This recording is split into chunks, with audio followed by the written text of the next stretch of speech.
So when you want to convert your private company into a public company, at the time of passing the special resolution at the general meeting, there are some conditions that have to be met.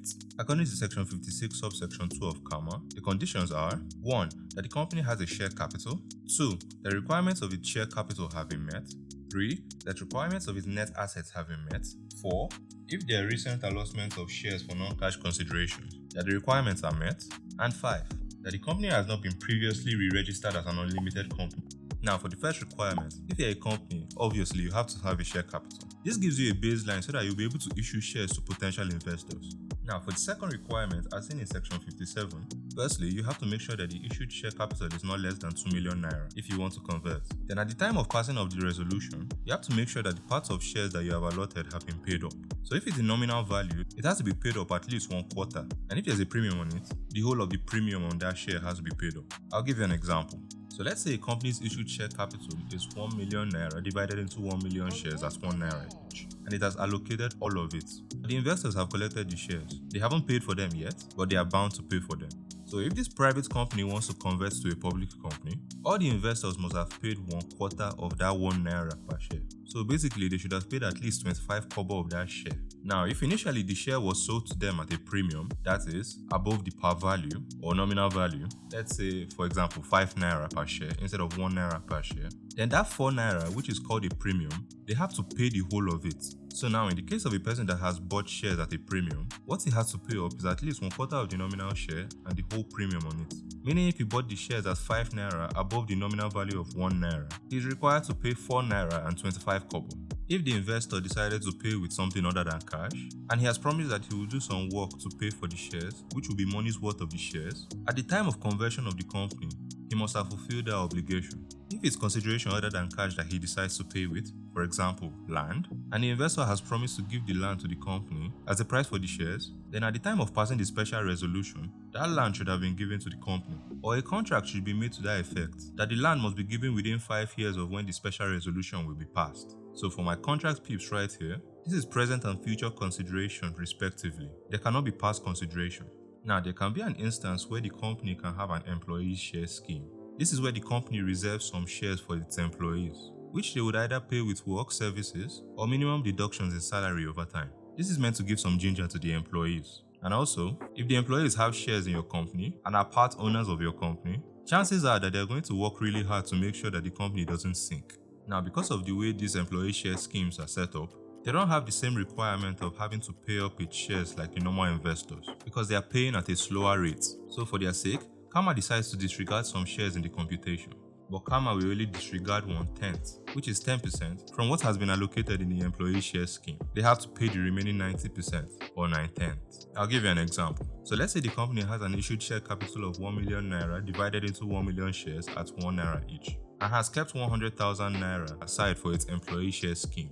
CAMA will only disregard 1/10 of the shares. The remaining 9/10 or 90% have to be paid up by the employees of the company before you convert, which means that out of the 100,000 shares allotted, CAMA will only disregard 10,000 shares. The employees have to pay for the remaining 90,000 shares. And so for each share in the 90,000 shares, at least 1/4 of the nominal value has to be paid up.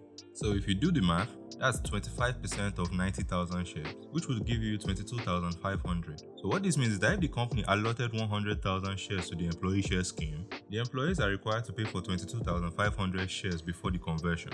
Also, at the time the special resolution is passed, the company cannot resolve to reduce its share capital to make that issued share capital less than 2 million naira, even though such a reduction is supported by a solvency statement. This is just to ensure that the issued share capital does not go below the threshold provided by law for public companies. So if a company had resolved to reduce its share capital from 4 million naira to 2 million naira, the company can still be converted, but anything below and the company will not be converted.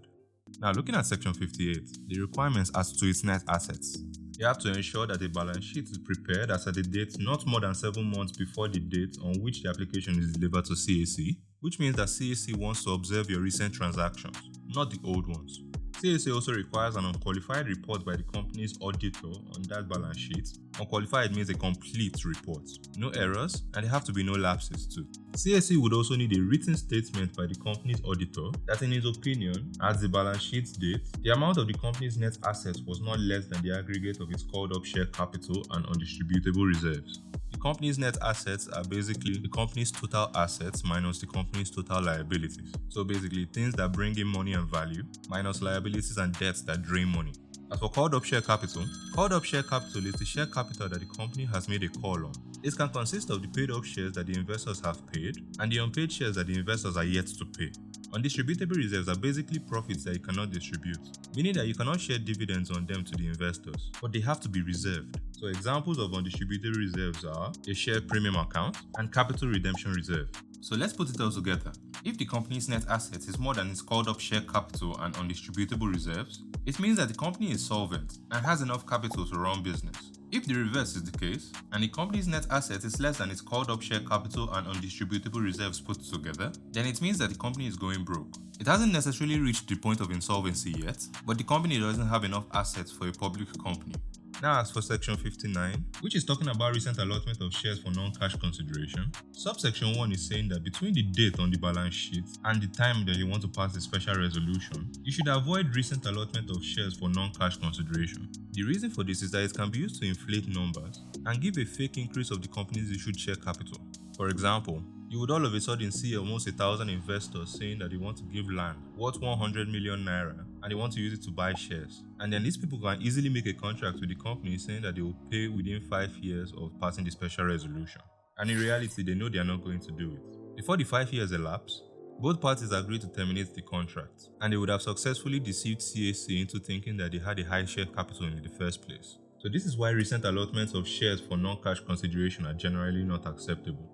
Now, the Act gives 2 exceptions to this. The first is if the allotment is in connection with a share exchange, and the second is if the allotment is in connection with a proposed merger with another company.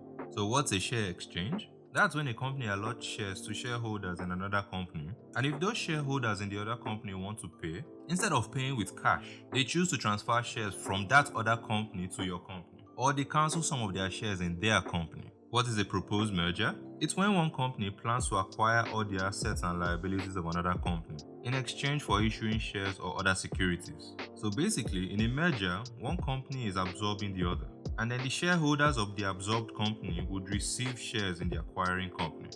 The last requirement is an easy one, that the company has not previously been re-registered as an unlimited company.